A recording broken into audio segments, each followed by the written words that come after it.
Greetings YouTube and welcome to my latest build. This is going to be converting some kind of a bat. Now I don't know what this means. It says DI 22.5 by 2.5, so I don't know what that means, or 3.5, I don't know, but it's not a sporting bat really.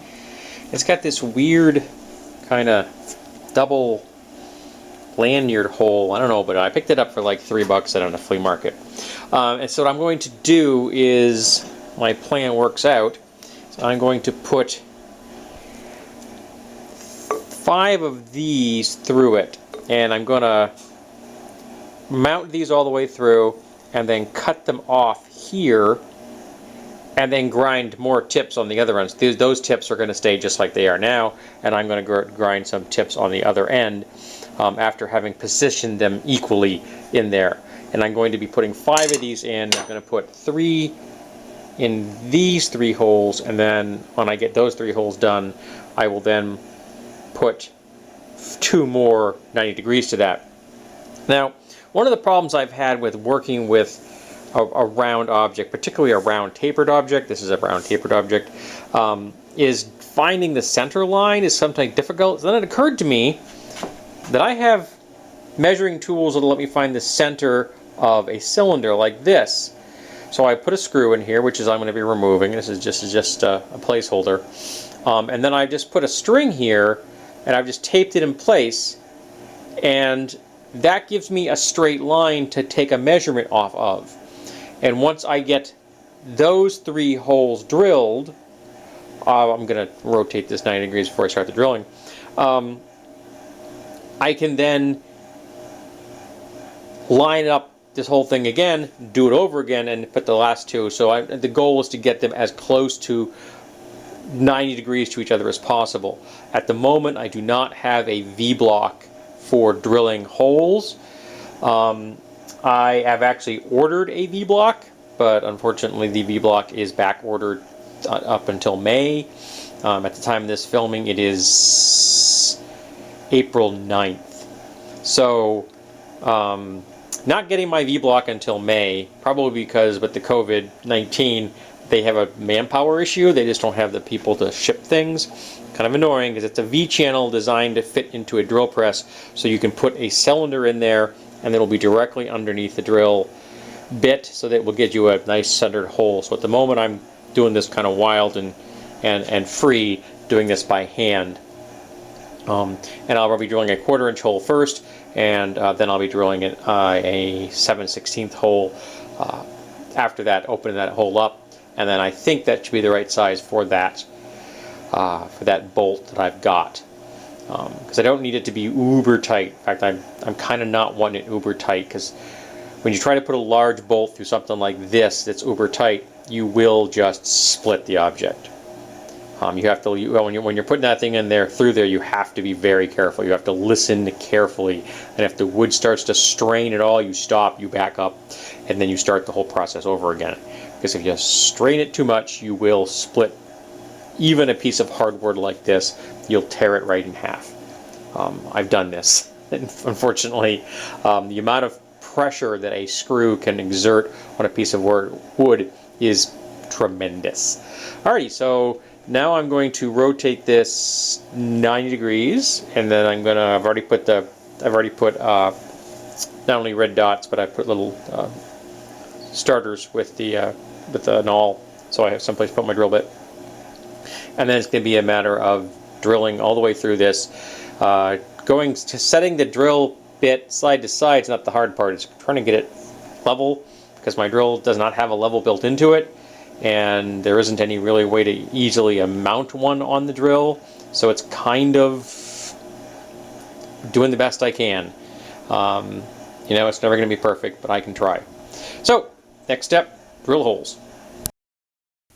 Alrighty, so now I've got the first 3 of these large lag bolts in place, and I've got them even here, so that this is even with the end of this little slope right there. So when I'll cut that off right there, and then I'll grind a point, so they'll be roughly the same. It does not necessarily look at it at the moment because you're looking at a full shaft, but that will have a tapering tip on it when I'm finished. This first one didn't come out perfect. The other two are in better shape. I hadn't quite figured out where the angle I should be coming at yet, again, because I don't have a V block to work, a V channel for my my drill press, but it did work. I've got the next two holes set where I want them, so they're right between these. So it's going to have 5 points when I'm finished. Actually, now I can take this out and get rid of it. I don't need this anymore. Get that out of my way. And now I'm going to rotate this. I don't know. I think I may just cut these off now. I've got it in this position now. Nah, I can wait on that. That way I can do all 5 of them at once. Because it's going to be a matter of zing, zing, zing, zing, and zing, zing, cutting all of them off right there. I've already got the cutoff wheel on my angle grinder. By the way, an angle grinder is an indispensable tool for anybody that works in metals in a small shop. You can cut metal, you can remove metal, and you can really shape metal quite effectively with an angle grinder. I love my angle grinder. I've got 2 of them. I have to get a nut for the second one I got. I got the second one as a deal and was missing the retention nut to hold the disc in place, so I got to get one of those. That way, the idea being I'll have one set up with a flap wheel and one set up with the cutoff wheel, so I can just switch back and forth. It's faster that way. Alrighty, so rotate this 90 degrees and drill 2 more holes. Alrighty, so there we go. The lag bolts are in place and they've all been cut off. And I couldn't help myself. I had that hole started, so I put a little finial in there. Just a short lag bolt and a hex nut just for aesthetics. This looks kind of empty with the hole there, so now it's filled with something. This is actually an antique square head lag bolt, as opposed to the other ones which are galvanized steel. Don't know about this nut. Not that anyone probably cares whether the nut is antique or vintage. It's probably vintage. So now I'm going to change out to the flap wheel and start putting points on these, which should kind of be a pain in the butt because it's going to take a lot of flipping around, because I can do like tops and probably the sides, but I'm going to have to flip it over to get the other point.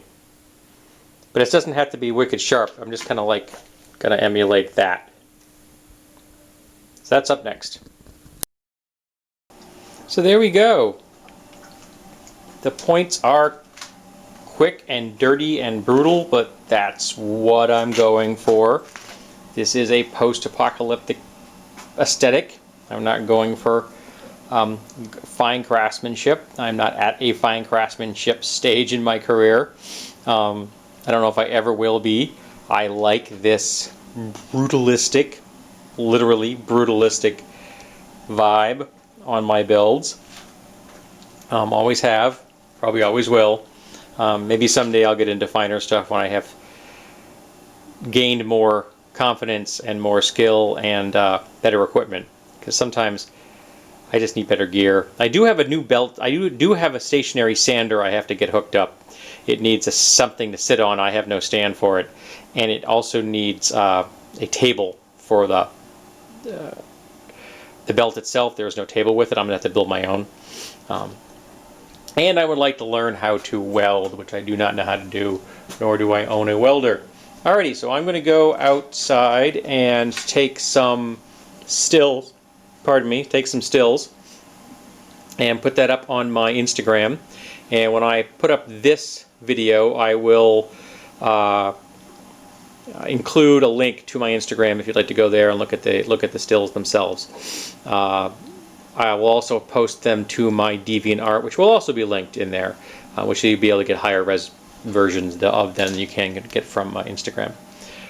But yeah, so this has been my kind of like I don't know what you're going to call this thing. It's not quite a wolf's tooth club. A wolf's tooth club's got a lot more points. And I actually have a design kicking around in my head for kind of more of a proper wolf's tooth club than this. I don't know what you want to call this thing. How about just really bloody dangerous?